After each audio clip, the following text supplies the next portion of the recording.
तो समझ ही नहीं आता कि इतनी तंग जगह पे कोई कैसे सो सकता है। ये छोटी सी जगह ही इनका घर है। वो यहीं सो रहा है। आप यहीं सोते हो? तो दोस्तों, टोक्यो में लगभग 40 करोड़ लोग रहते हैं और यहाँ जगह की काफी किल्लत है। और जब जगह इतनी छोटी हो तो कई अपार्टमेंट्स लिटरली एक किंग साइज बेड से भी छोटे होते हैं। देख रहे हो, मैं बिना पैर फैलाए ही दोनों दीवारों को छू सकता हूँ। आज मैं आपको जापान की राजधानी के कुछ सबसे छोटे अपार्टमेंट्स के अंदर लेके जा रहा हूँ। ये मतलब करीब 3 फीट बाय 6.5 फीट है। और सबसे क्रेजी बात तो ये है कि जैसे जैसे हम आगे बढ़ेंगे ये और छोटा होता जाएगा। हमारा पहला स्टॉप है ये बदनाम ट्रायंगल बिल्डिंग। यही पूरी बिल्डिंग है। ये इतनी तंग है और बहुत ऊंची भी है। इस बिल्डिंग में कुल 5 रूम्स हैं। मुझे समझ ही नहीं आता कि ये बनी कैसे। ये तो किसी आर्किटेक्चरल मास्टरपीस जैसा है। ये देखो, ये सीढ़ियां तो कमाल की हैं। ये तो सच में बहुत ही तंग है। मतलब मैं यहाँ मुश्किल से ही फिट हो पा रहा हूँ। सांस लेना भी थोड़ा मुश्किल लग रहा है। ये तो कमाल है। ओके, मैं एक कमरे के अंदर आ गया हूँ। हे भगवान, ये कितना छोटा है। ये तो पूरा लिविंग स्पेस ही है। यकीन ही नहीं होता। मुझे तो समझ ही नहीं आता कि यहाँ कोई सो भी कैसे सकता है। मतलब ये तो बस छोटा सा है। ये छोटी सी जगह एक पूरा का पूरा घर है। इतनी छोटी जगह शायद आपको घर कहने लायक भी ना लगे, लेकिन जो लोग यहाँ रहते हैं उनके लिए यही रियलिटी है। और अब हम एक और तंग अपार्टमेंट में कदम रख रहे हैं। हम यहाँ ईस्ट टोक्यो के एक नेबरहुड में पहुंच गए हैं। यस, सच कहूँ तो जापान में रहना सच में बहुत मुश्किल है। बहुत मुश्किल है। और ऐसे लोग ढूंढना भी जो कैमरे पे आने को तैयार हों। कुछ लोग कैमरे पे नहीं आना चाहते, पर हमें कोई मिल गया है और हम बस पहुंचने ही वाले हैं। बाहर से ये छोटे छोटे घर देखना क्रेजी लगता है। आप बस सोचते रह जाते हो कि अंदर कौन रहता होगा। नमस्ते। नमस्ते। तो क्या हम तुम्हारा घर देख सकते हैं? हाँ, जरूर आइए। थैंक्स। ありがとうございます。ありがたいんでお願いします。 वाओ, ये तो सच में बहुत कूल है यार। मुझे तो यकीन ही नहीं हो रहा। सामने वाले दरवाजे से अंदर आने का रास्ता ही मतलब इतना तंग है कि सोचो जरा। कमाल है। वही तो। बस करीब 1.5 फुट ही चौड़ा है। नाइस।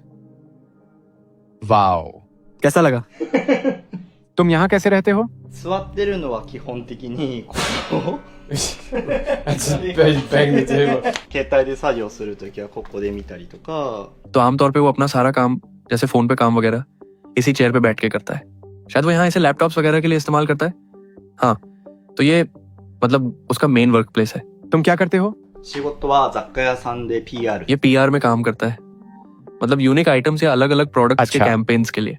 ऐसी चीजें मतलब जैसे हाँ, तो ये सिर्फ एक ही आइटम या एक तरह की चीज तक लिमिटेड नहीं है। किसी दुकान जैसे? बिल्कुल। जापान की मेरी पसंदीदा चीजों में से एक हैं ये यूनिक कलेक्टिबल आइटम्स। और तुम्हारी ये जबरदस्त नीश कल्चर सच में कमाल है। ये इसका एक परफेक्ट एग्जांपल है। और ये भी कूल है कि तुम इसी फील्ड में काम करते हो। तुम यहाँ कब से रह रहे हो? ここはもうすぐ5年。 5 साल से। 5 साल से? वाओ। लगभग 5 साल। तुम कितने साल के हो? 何歳ですか？まあ34です。 ये 34 साल का है। मैं भी। अच्छा, यस। कूल। जापान में रहना कई लोगों के लिए स्ट्रेसफुल होता है क्योंकि सब कुछ इतना छोटा है कि लोगों को छोटी छोटी जगहों में रहना पड़ता है। अच्छा बताओ, यहाँ रहने के फायदे और नुकसान क्या हैं? まずいいことはもう好きなものがもう全部近くにある。 क्योंकि ये मतलब बहुत छोटी जगह है, तो जो भी चीजें उसे पसंद हैं, जैसे ये कलेक्टिबल्स, वो सब उसके बहुत पास ही रहती हैं। मतलब सब कुछ उसकी पहुंच में है। इसलिए वो आसानी से अपनी चीजें उठा पाता है और वो अपने कलेक्टिबल्स को सच में एंजॉय कर पाता है। लेकिन दिक्कत यह है कि स्टोरेज बहुत कम है, तो वो यहाँ ज्यादा सामान नहीं रख सकता। तो ये एक प्रॉब्लम है। आई थिंक तुम्हें यहाँ रहना अच्छा लगता है। 好きです。はい。 हाँ बिल्कुल। क्या तुम किसी बड़ी जगह में रहना चाहोगे? 星は探してるけど全然見つからなくてちょっといい。 अगर उसे बड़ी जगह मिली तो वो चला जाएगा, लेकिन अभी वो यहाँ कंफर्टेबल है और उसे ये जगह भी पसंद है। क्या मैं पूछ सकता हूँ, यहाँ रहने के लिए तुम हर महीने कितना रेंट देते हो? ここ78000。 करीब $500 $500 अमेरिकन। वाओ। हाँ, मतलब मुझे लगा था कि ऐसी जगह का किराया शायद कुछ $250-300 होगा, पर ये तो काफी ज्यादा है। हाँ, ये टोक्यो के सेंटर के मुकाबले काफी सस्ता है। अच्छा। मतलब बस कुछ स्टेशन सेंटर की तरफ जाओ तो उसके मुकाबले। ओके। तो मतलब $500 असल में इतना महंगा भी नहीं है। जैसे जैसे मैं टोक्यो में घूमा हूँ मैंने देखा है कि बहुत से लोग बहुत एंटी सोशल और इंट्रोवर्टेड हैं। मतलब उन्हें अपनी प्राइवेट स्पेस बहुत प्यारी होती है। क्या तुम भी ऐसा ही फील करते हो? なんか僕はおしゃべりなんでめっちゃ喋りかけちゃうんですよ。 देखो, ये असल में क्यूशू आइलैंड से है और वो आई लव क्यूशू। मतलब वो करीब 10 साल तक ओसाका में रहा था। तो टोक्यो में ऐसा है कि वो काफी एक्सट्रोवर्टेड है और उसे बहुत से लोगों से बात करना अच्छा लगता है। यू नो, यहाँ टोक्यो में लोग काफी इंट्रोवर्टेड होते हैं। पर वो ऐसा नहीं है। हाँ, ये हुई ना बात। यस, यो ब्रो। उसे बात करना पसंद है। तो क्या मैं तुम्हारे नेल्स देख सकता हूँ? 今回はなんかグリーンとオレンジハマってて。 अभी उसे ग्रीन और ऑरेंज कलर बहुत पसंद है। और क्या तुमने उस आर्टिस्ट के बारे में सुना है, टाइला? इसने अपने नेल्स की इंस्पिरेशन टाइला से ही ली है। लाइफ की सबसे अच्छी चीज क्या है और सबसे बुरी चीज क्या है? 一番便利なのは好きなものがすぐ探せるなんかそのミーハーなんで टोक्यो की सबसे कन्वीनियंट बात यह है कि तुम्हें जो चाहिए सब मिल जाता है। जैसे उसे पॉपअप स्टोर्स और लाइव परफॉर्मेंसेस, कॉन्सर्ट्स वगैरह बहुत पसंद है और ऐसी बहुत सारी चीजें यहीं टोक्यो में मिल जाती हैं। लेकिन रूरल एरियाज या जापान के दूसरे हिस्सों के मुकाबले यहाँ बहुत सी चीजें अभी भी काफी महंगी हैं, जिनमें रेंट भी आ जाता है और छोटे छोटे कलेक्टिबल्स वगैरह भी। क्या तुम अपनी कुछ पसंदीदा कलेक्शंस दिखा सकते हो? उसके यहाँ ऐसे अलग अलग सेक्शंस बने हुए हैं, तो यहाँ उसके पास मतलब क्यूट चीजें हैं और इस तरफ कॉस्मेटिक्स और थोड़ी फैंसी चीजें रखी हैं। ここ取れちゃったんですよ इंटरेस्टिंग बात यह है कि बाथरूम असल में कमरे के साइज का लगभग आधा है।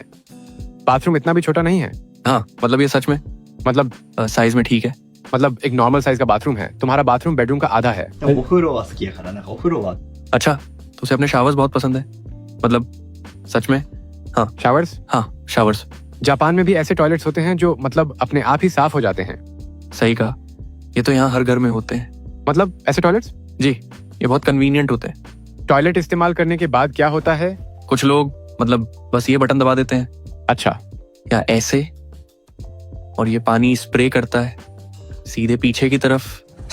जापान का हर टॉयलेट ऐसा होता है? हाँ, सभी टॉयलेट ऐसे होते हैं। यार ये तो काफी बढ़िया है। शावर भी अच्छा है और तुम्हारे पास बाथटब भी है। आमतौर पर ऐसे छोटे छोटे घरों में भी मतलब बाथटब और शावर होता है ओके। और टॉयलेट अटैच्ड होता है, लेकिन यहाँ सब अलग अलग है, सब सेपरेटेड होता है, तो ये काफी अच्छा है। तो यहाँ लगभग धूप नहीं आती, मतलब दिन में बस करीब 20 मिनट ही आती है। そこがちょっと不便 तो इससे दिक्कत नहीं होती? そこはちょっと大変なのとあと洗濯物 हाँ, यहाँ आमतौर पे काफी अंधेरा रहता है और वो कपड़े बाहर नहीं सुखा सकता क्योंकि धूप बस करीब 20 मिनट ही आती है। क्या तुम्हारे पेरेंट्स को तुम्हारे लिए बुरा लगता है? तुम्हारी इस लाइफ को लेके वो क्या सोचते हैं? インスタやってるからインスタの部屋やが一番思って、 उसके पेरेंट्स को मतलब पता है कि वो यहाँ रहता है, लेकिन वो कभी यहाँ आए नहीं है। अच्छा, और मतलब उसके दोस्त उसका इंस्टाग्राम देखते हैं, तो जब वो यहाँ आते हैं तो कहते हैं ओह ये तो वही जगह है जो हमने इंस्टाग्राम पे देखी थी। ये घर तो छोटा है, लेकिन जब तुम चारों तरफ देखते हो तो हर जगह छोटी छोटी डिटेल्स होती हैं, जैसे सॉल्ट शेकर्स, स्पंज बॉब। अगर आपके हिसाब से इससे छोटा अपार्टमेंट नहीं हो सकता तो अब हम आपको गलत साबित करेंगे। मैं आज रात एक कैप्सूल होटल में रुकने वाला हूँ, जहाँ आपका कमरा असल में एक बॉक्स के अंदर रखा हुआ बेड होता है। ये आपकी कार्ड की है। आपका कैप्सूल नंबर 417 है, 4th फ्लोर पर। ओह, यहाँ महिलाओं के लिए एक अलग लिफ्ट है और पुरुषों के लिए एक अलग लिफ्ट है। ये बहुत अजीब है। वाह यार, इसे जरा ध्यान से देखो तो सच में ये तो कमाल की चीज है। और ये रहा 417, कितना अलग लग रहा है ना। ओके, अब मैं अपना सामान ऊपर कैसे लेके जाऊं? जूते उतारने पड़ेंगे क्योंकि हम जापान में हैं, यहाँ घर के अंदर जूते पहनकर नहीं जा सकते। यार ये तो सच में बहुत छोटा है। ओह माय गॉड, मुझे तो सच में यकीन ही नहीं हो रहा। इससे तो पूरी जापान की कैप्सूल होटल वाली वाइब आ रही है। यकीन नहीं होता कि वो एक रात के $100 ले रहे हैं। ये तो $20 होना चाहिए। शायद लोग बस एक्सपीरियंस के लिए पैसे देते हैं। देखो, मैं अपने हाथ थोड़े से फैलाता हूँ और तुरंत दीवार तक पहुंच जाता हूँ। और मेरी तो हाइट भी ज्यादा नहीं है, मैं तो सिर्फ 5'7" का हूँ, यानी करीब 1.7 मीटर। तो सोचो यहाँ लंबे लोगों का क्या हाल होता होगा। यहाँ एक बढ़िया सा फोन होल्डर दीवार में ही बिल्ट इन है। मतलब ये तो सच में एक स्मार्ट डिटेल है और छोटी सी जगह में काफी काम की चीज है। यहाँ ये लाइट स्विच है, शायद अभी ये ऑफ है, और अगर इसे धीरे धीरे पूरा घुमाओ तो लाइट ऑन हो जाती है। हाँ, ये देखो लाइट ऑन हो गई। स्लीपिंग पॉड की तरह बाथरूम भी बहुत छोटा है और तुम्हें इसे फ्लोर के बाकी लोगों के साथ शेयर करना पड़ता है, लेकिन कम से कम अमेनिटीज किट तो मिल जाती है। टॉवल, पजामा और एक शर्ट, टूथब्रश और टूथपेस्ट, चप्पलें और एक और टॉवल। फ्रेश होके अब आराम करने का टाइम है। Good night.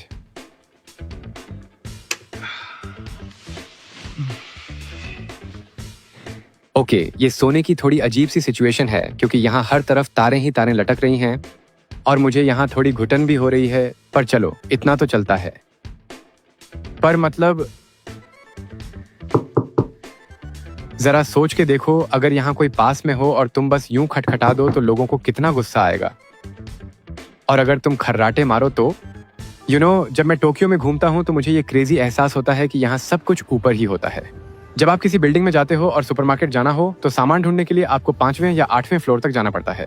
टोक्यो इतना यूनिक इसलिए है क्योंकि पैदल चलते हुए आपको ज्यादातर चीजें ग्राउंड लेवल से ही दिख जाती हैं, लेकिन असल में सब कुछ या तो ऊपर या बेसमेंट में होता है और इसीलिए ये शहर कूल लगता है। क्योंकि एक ही गली में दर्जनों बार चलने के बाद भी वहाँ आपको कुछ ना कुछ नया मिल ही जाता है। इस शहर के चप्पे चप्पे में कुछ ना कुछ चल ही रहा होता है, और ऐसा इसलिए है क्योंकि टोक्यो दुनिया का सबसे बड़ा शहर है। यहाँ की लाइफ ऐसी ही है और इसीलिए टोक्यो इतना कमाल का शहर है। अब हमारी मुलाकात होगी कैरिन से, जो शिंजुकू की नाइट लाइफ डिस्ट्रिक्ट में एक छोटे से इंटरनेट कैफे में रहती है। ये इंटरनेट कैफेज घंटे या महीने के हिसाब से छोटे छोटे मिनी वर्क बूथ्स किराए पर देते हैं, और टोक्यो में कुछ लोगों के लिए देखते ही देखते ये उनके रहने का आखिरी ठिकाना बन गए हैं। और कैरिन का कमरा तो मेरी सोच से भी ज्यादा छोटा है।